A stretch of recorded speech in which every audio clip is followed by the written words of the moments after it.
Hey everybody, this is George Fotion, called Realty Best Palos Verdes Homes, and it's time for the month-end real estate market report for the South Bay and for the Palos Verdes Peninsula. So that includes all of the cities of Palos Verdes, the beach cities, Torrance, etc. So let's take a look. What do you have to do first? First, go to palosverdeshomesbest.com, palosverdeshomesbest.com. And then you can explore my frequently asked questions, my search site, which, by the way, will not um, sell your data like what happens on other big portals. Uh, will sell.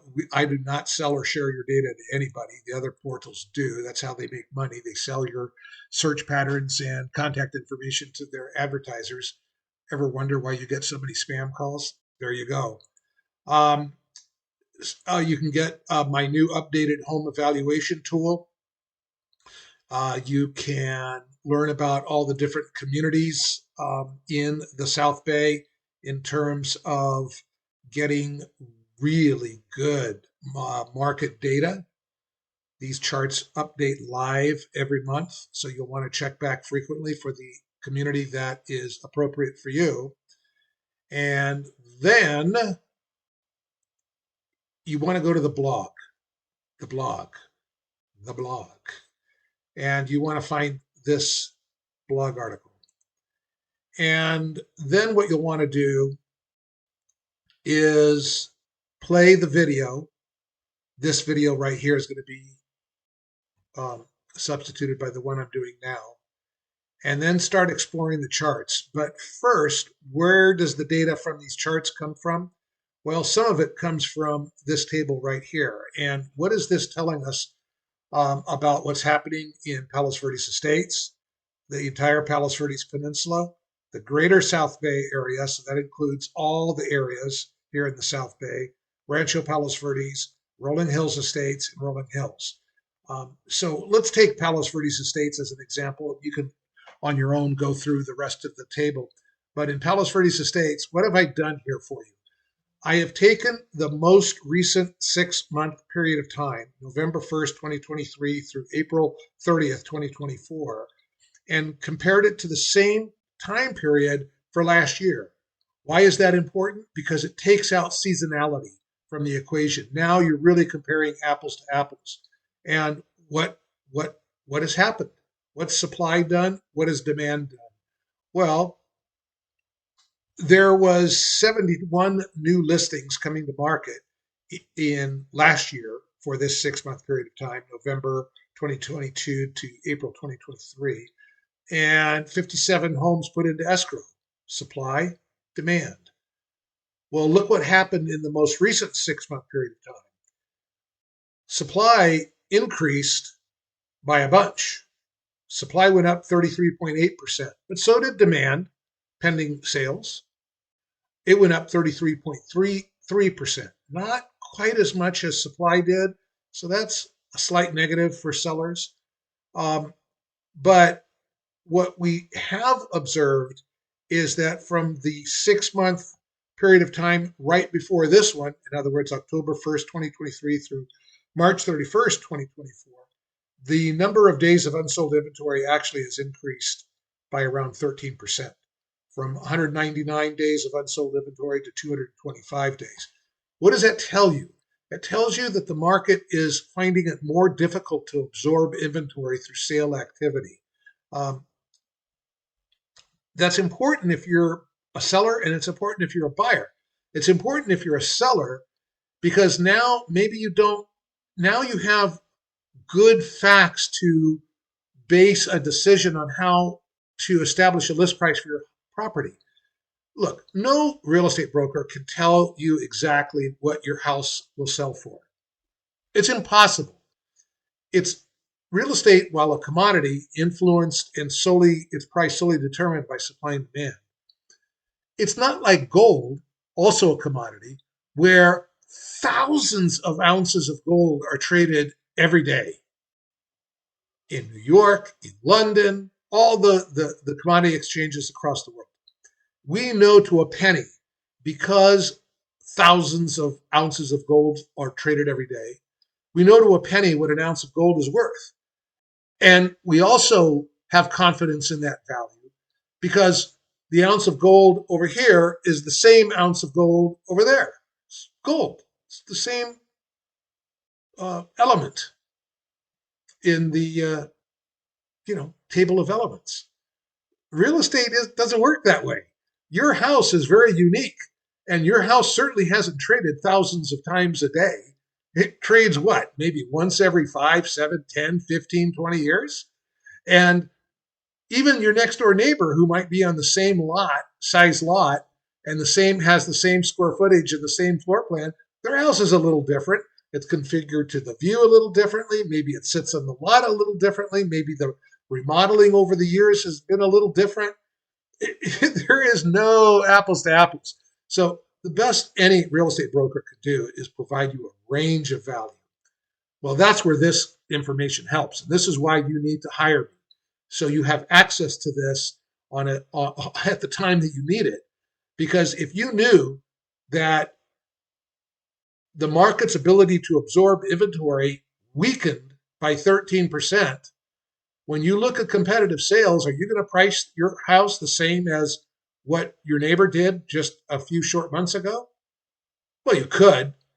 It would be stupid, but you could. The market's weaker in its ability to absorb inventory. You have to reflect that in your ask price. And if you're a buyer, when you have this data, this helps you position your offer so you're not losing money. You're not overpaying. You're using the data to help guide you. Use facts to help make your next decisions. Well, what are some of the other facts that are going on? Well, this chart, again, we're talking about Palos Verdes Estates. This chart measures the average sale price for a home sold in Palos Verdes Estates in April and compares that average sale price to what homes on average sold for in April of last year. So every month I track with January, February, March, April, May, June, whatever month it is. I look at what the average sale price is for that month and compare it to the average sales price of a home sold a year ago for that same month. And that helps us understand how the market is moving, taking out, again, seasonality from the equation. And we can see that, gosh, since early 2021, late 20, things were real hot and heavy. Every month, sale prices were much higher than that same month the year before. Not so much since spring of 2022. We've had this weakening going on. We had a little positive blip here, but on the whole, it's, prices are kind of topping out a little bit. What's the next chart tell us? Well, this is the same thing for the South Bay. And what a world of difference. Oops. Let's get back. Sorry. Let's get back. We may have to cycle through all of these. Talk on it. I wanted to get back to that one. Shoot. Let's get to it. Come on. I may cut this out of the video. There we go. Okay, so this is PVE. Look at this. And then this is the South Bay. Big difference, right? Big difference. In the South, for the South Bay as a whole, the market prices are getting stronger and stronger.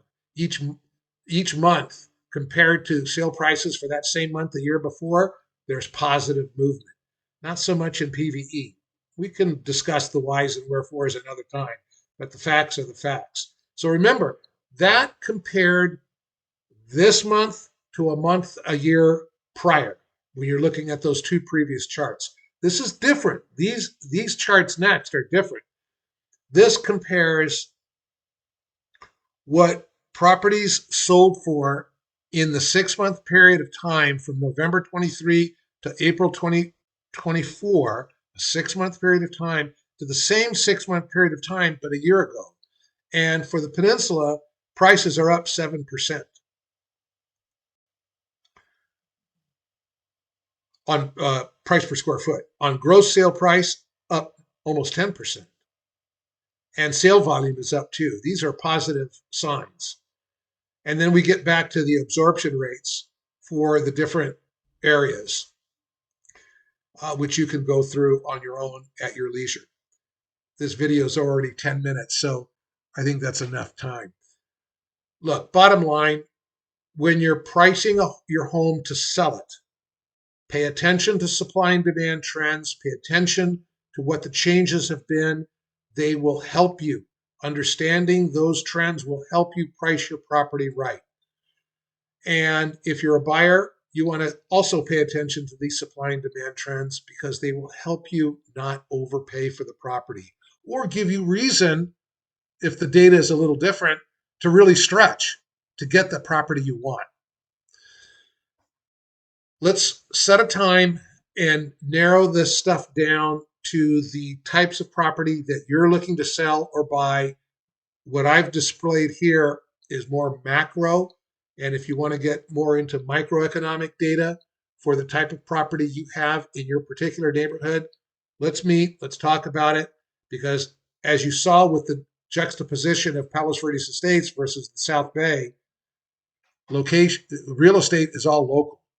You have to focus in on what is immediately around you to understand how the market is moving, either for your home or the type of home you want to buy. All right, that's it.